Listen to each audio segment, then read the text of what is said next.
any additional changes I make to the image. Maybe I want to bring up clarity, and now it's going to affect them all because auto sync is turned on.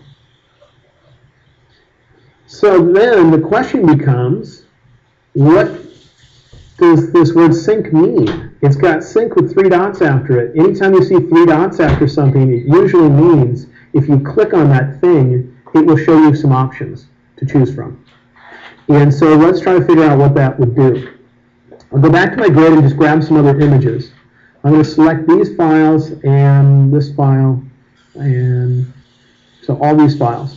And I'm going to make one of the ones that have printed black and white the active one, just by clicking to make sure it's the lightest.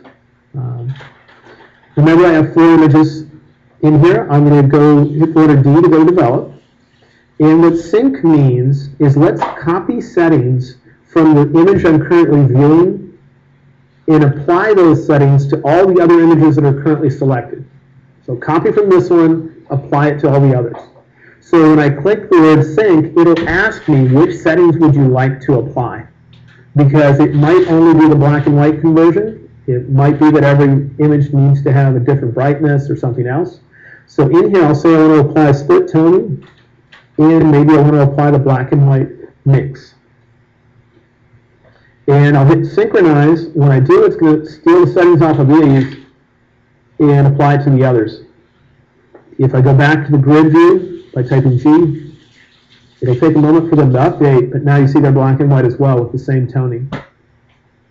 So you could think of that as being, if you forget, if you have more than one image selected, you're in develop, and you forgot to turn on auto sync. You forgot to turn on that little light switch that makes this say auto sync.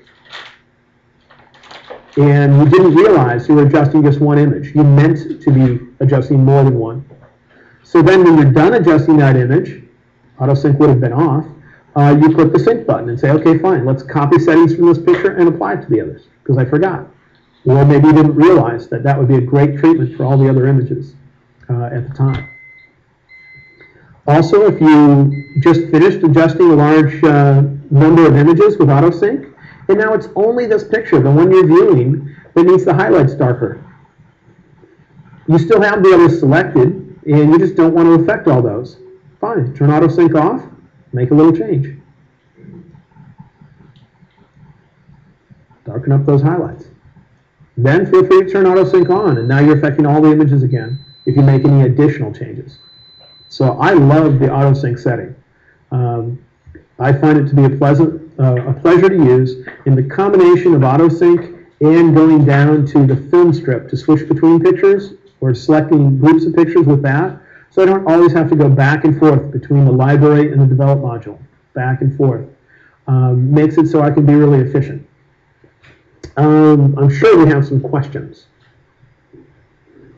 Why don't we collect up some of them? You guys got any by chance? I know it's a lot of information to think about, but Karen is just sitting up in a small room, almost like she's chained to a desk, staring at the screen, watching what we're doing, frantically typing, and she's very happy that we're taking a break for questions now, so she can try to catch up with all the stuff that we're doing, so that in the end we'll end up with a document that is not dissimilar to the one I have in my hands, made for yesterday, which is 20 pages long, of showing most of the keyboard shortcuts we use and most of the features we talk about.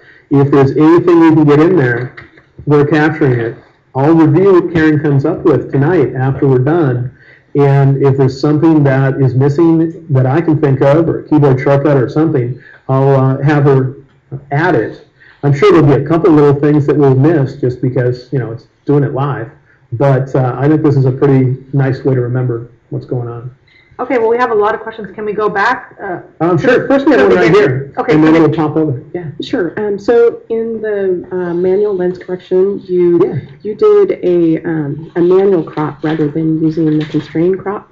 I'm just wondering if there's any benefit or disadvantage to using the constrained crop when you make that correction. So I was like an image like this one, went to lens corrections, manual, and did this. What she was talking about, if I zoom out on this picture, there is a choice here called constrain crop, and it can be a nice way to do it. I believe